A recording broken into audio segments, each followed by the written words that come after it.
I wonder what it feels like the first time a child is sitting in class and suddenly discovers that he or she can't do what everybody around them is doing.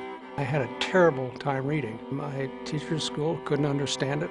They thought I was a bright student, but I simply could not read. I always felt a little bit different going through school. I remember even at an early age having anxiety. I was never the one who would volunteer to read out loud or give a speech or go to a speech class. You measure yourself against other children, and when you can't read nearly as well as your classmates, it is something that is very disturbing. I knew as a kid there were a lot of things that were different, just about how my mind seemed to work. But, you know, when you're 7 or 8, you just think you're weird. I wanted to talk to the principal, and I asked him, am I dumb? Is this not the right place for me? I discovered my youngest son, and I shared the same problem. And he was then in 2nd grade, and I was about 40. I was 34 years old. And I was dating a teacher, and I was trying to read the paper, and I was having great difficulty reading because I don't read well. And she finally said, "You're dyslexic."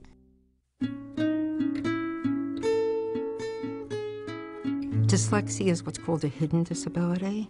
So you don't see any signs. The children seem to be and are bright in every other way. What happens is on the page, there's so many words. And then it's black and white, so everything's just swirling around and I can hardly keep track. I see a bunch of foreign code, and so I have to go through each word to decode it and turn it into sound in your mind. And then, of course, that gives meaning. The definition of dyslexia is an unexpected difficulty in reading in comparison to their intelligence, level of education, or their professional status. Dyslexia is difficulty with learning to read and the inability to read quickly. Difficulties in spelling, difficulty with handwriting. But the basic core problems involve reading and getting to the sounds of words. When children are young, they associate reading with intelligence. And reading is simply one way that we accumulate information. It is not anything to do with how we process that information. And how we process that information is far more important. The kind of person we are, the kind of contribution we'll make, the kind of utility we have for society. When I saw Skye and how depressed she was and how she thought she was dumb and she didn't believe in herself, I just thought I was losing her. You know, the discovery of dyslexia for a student and for their family is a journey.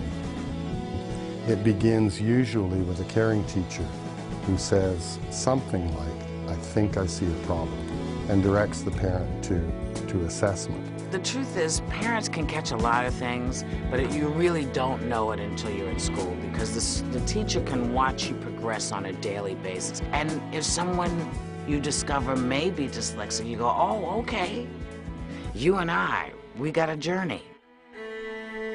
What we now know is you can be quite intelligent and still read very slowly. And in fact, is if you look at the top tier of any profession, writers, people in cinema, physicians, Nobel laureates, attorneys, people in business and finance, there's a disproportionately high number of people who are dyslexic. People who are dyslexic are not going to be your sequential, very literal thinkers. They're going to be the out-of-the-box thinkers. It was only 4 years ago that I was diagnosed with having childhood and adult dyslexia. When I found this out, I was shocked. But when it was really proven to me that I actually had suffered from this my entire life, I was so relieved, because all those years of terror, standing up and reciting and going to the blackboard and spelling things, it was incredible the amount of relief I felt. And then I got angry.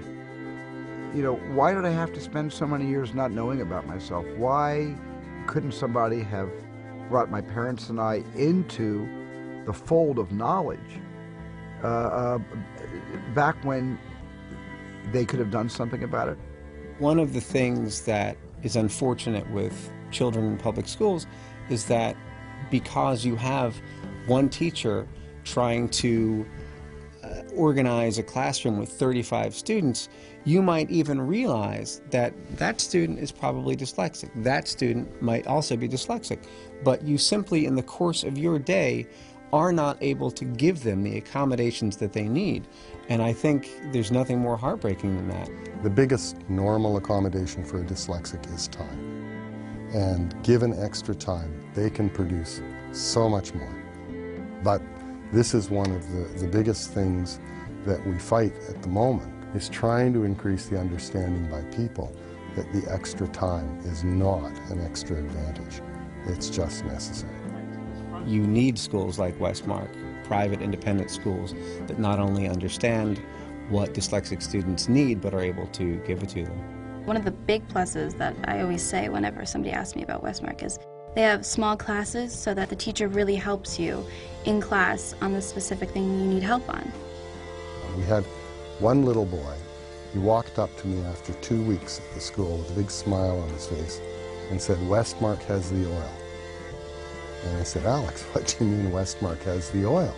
And he said, "Well, inside my head I have all these gears, and at my other school they were rusted and stuck." And he said, "Westmark has provided the oil and everything's working." And he went away with a big smile, well, as did I. Obviously, the more students are able to be diagnosed and the more easy it becomes to diagnose students, the more need there will be for those students to be helped in a special way, like the way Westmark does. So hopefully more schools like our school will pop up. It can't be too soon, in my opinion.